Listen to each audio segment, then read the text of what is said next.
Well, I tried playing the clarinet for a while, for a few years, but I've never really played an instrument, let alone songwriting. What's the process like for you? I know it's different for different people. Yes, it's even I sound like a crazy man when I start talking about songwriting. It happens lots of different ways for me, but the best description I have, and again, I warned you, I'm going to sound insane, and just don't lock me up, but it sounds like, or the best description I have is like, it's like you're sort of listening to a conversation on the other side of a wall, and you can just barely make out some of the consonants, and the only cleverness is just sort of putting things together. You know, you get a little syllable here and there, and then you sort of put it together from there. So I'm definitely an inspirationally driven writer. I've tried to, you know, be very diligent and responsible, carve out times of day. You know, I'm going to get up this week every morning at 10 o'clock, and I'm going to write for an hour. Well, because lots of my friends, that's what they do, and they write amazing songs. Well, every time I've tried to plan out something like that, they're awful. I mean, we're talking horrible, horrible constructions. I mean, nothing inspiring ever happens when I have put it down on paper. So my only job is to just be ready and keep a paper pen handy, or the phone, or whatever I need. And so when something hits, I can capture it and come back to it later. And so a lot of times something will happen and sit for a while over in a little location by itself, and then something else will happen, and I'll realize, oh my goodness, these two little pieces go together. That happens for me quite a bit too.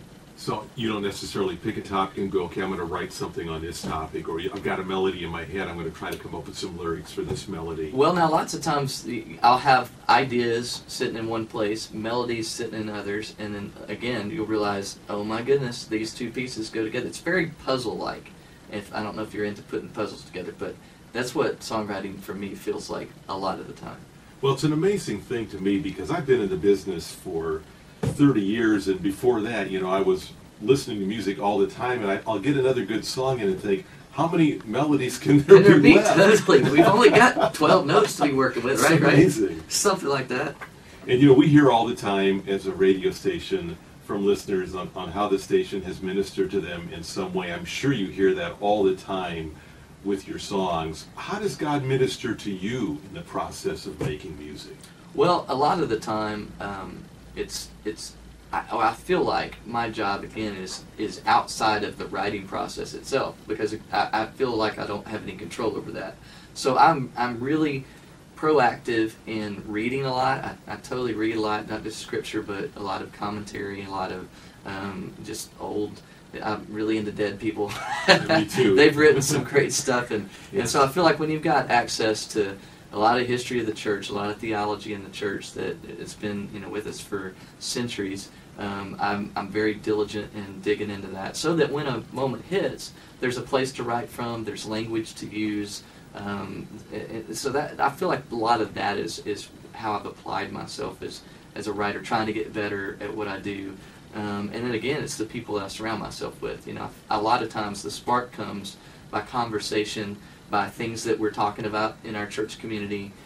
Like a sermon series will go on that I'm being formed in the same way that the congregation is, and so it makes sense that, well, as the guy being the musical little, you know, person in front, I should be saying something on behalf of us in regards to that formation. And so I think I'm in the same boat as everybody else when it comes to spiritual formation. It's just relationships and finding time alone and carving out time, making time to pour into yourself the stuff that you've got available to you. Yeah. I should have prepared you for this during that last song, but we want listeners to know you're just a regular guy. This is true. They'll know very quickly. Do you have an embarrassing moment that happened on stage that you can share with us? I know we have it in the radio business. Never. I don't ever do anything that's not completely thought out and pre-planned. No. Actually, one of the best times, because there's too many to choose from, but one of the best times is we were in Atlanta, Georgia on the last tour. It's the last night of our church music tour. It's the last CD that we had come out. And so it was a great night. We had all our friends were there, some family there and everything.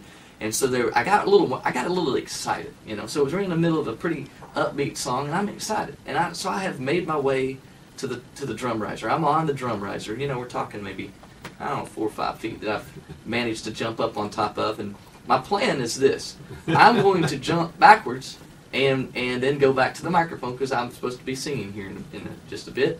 and it'd be good if I'm at a microphone when this happens, when this time comes. And so I don't know what exactly happened, but I do remember I am in midair looking up at the ceiling thinking, I'm going to land on my back. My feet are not anywhere near. Guitar in hand? Absolutely. Oh, man. And I wind up flying from the drum riser onto my back all the way to the front of the stage, knocking over the microphone into the monitor speakers. They're now off the stage into the front of the crowd.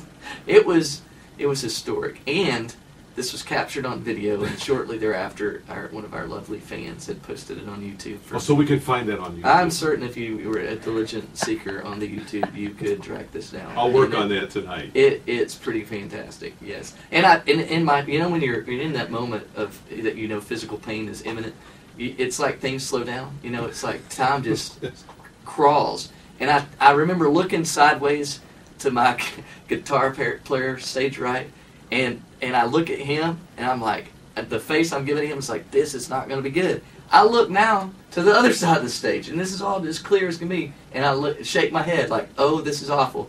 And so we have a moment that we actually were able to, bond. We bonded in the middle of my fall. It was amazing. The song Remedy, set that up for us. Oh man, that was from the CD Remedy, which was the one right before this last church music that came out.